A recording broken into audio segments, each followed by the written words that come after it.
The story of humanity's fall is one of the most influential ideas in Christianity. Adam and Eve sinned, humanity fell, the world became broken. Christ came to restore what was lost. For centuries, Christians have looked to the cross as the ultimate expression of God's love. But what if the deepest question isn't whether the cross demonstrates love? What if it's whether the cross ever needed to happen at all? Because once we look carefully at what the Catholic Church actually teaches about original sin, a surprising picture begins to emerge, one that raises a difficult question. Not about whether God is loving, but about whether this was the most loving world he could have created. Many people assume Christianity teaches that Adam's sin fundamentally corrupted human nature, that humanity became intrinsically evil, that we inherit Adam's guilt or broken essence. But that isn't what the Catholic Church teaches. According to Catholic theology, human nature remains fundamentally good. Original sin is not a positive stain added to our souls. It is primarily the loss of a gift. Adam and Eve were created with ordinary human nature, but they were also given extraordinary gifts.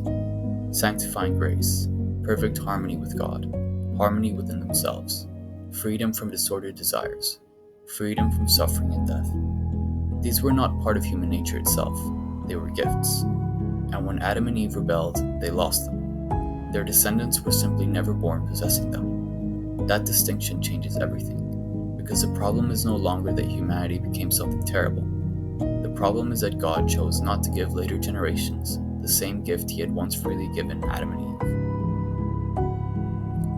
Eve. Catholics often explain original sin by comparing it to parents wasting an inheritance. If parents lose their fortune, their children simply aren't born wealthy. Nothing unjust has happened. But that analogy misses something enormous. Money isn't communion with God. Property isn't sanctifying grace. An inheritance isn't harmony with your Creator. Adam and Eve didn't merely lose something external. They lost the very gifts that allowed humanity to live in perfect friendship with God. And then every child born afterward entered existence without them. That is not simply the absence of wealth. It is the absence of the greatest gift imaginable, a gift God remains fully capable of giving. This is where Mary becomes philosophically significant. Catholicism teaches that Mary was conceived without original sin. She received from the very beginning what every other human supposedly lacks. Whether one accepts that doctrine isn't the point is what it implies. If God could create Mary with these gifts, then God can create all human beings with these gifts. So the question naturally follows, why not everyone? If justice demanded that Adam's descendants begin life deprived of God's friendship, why was Mary exempt? If justice did not require it, why wasn't every child conceived as Mary was? Mary demonstrates that this world we were given was not the only possibility. Christians often say something beautiful, that without the fall we would never have known the depth of God's love.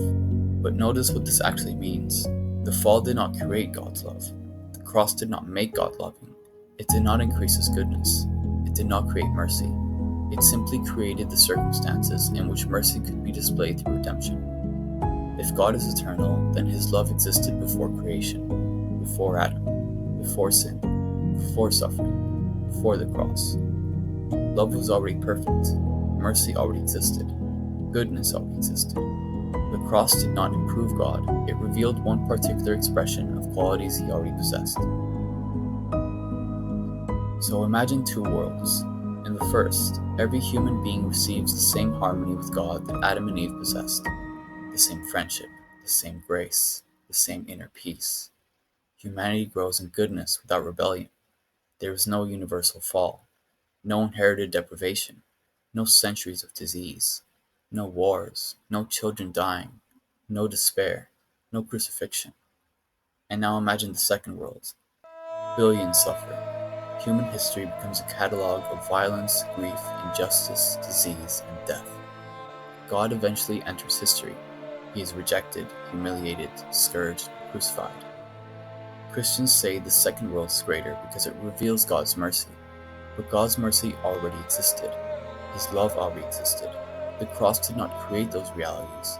It only created the opportunity for one particular expression of them. So we should ask a simple question. Which world reflects greater goodness?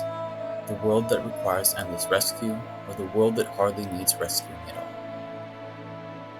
A perfectly loving being does not require suffering in order to possess perfect love. A perfectly merciful being does not need millions to experience pain before mercy becomes real. Those attributes already exist. If someone builds a city with unsafe bridges, then becomes famous for rescuing the people who fall, we would still ask why the bridges weren't safe in the first place. The rescues may be genuine, the compassion may be genuine, but the need for rescue demands its own explanation. Likewise, if humanity's deprivation could have been prevented from the beginning, then the existence of redemption does not erase the question of why redemption became necessary in the first place. This is why the doctrine of original sin has always felt unsatisfying to me, not because I deny God's love, but because the story seems to confuse two different ideas: God's love and the opportunity to display it. Those are not the same thing. A world without the fall would not contain less love. It would simply contain less suffering, less death, less alienation, less need for forgiveness. The cross reveals love, but love did not begin at the cross. If God is eternally perfect, then his goodness required no tragedy to become real.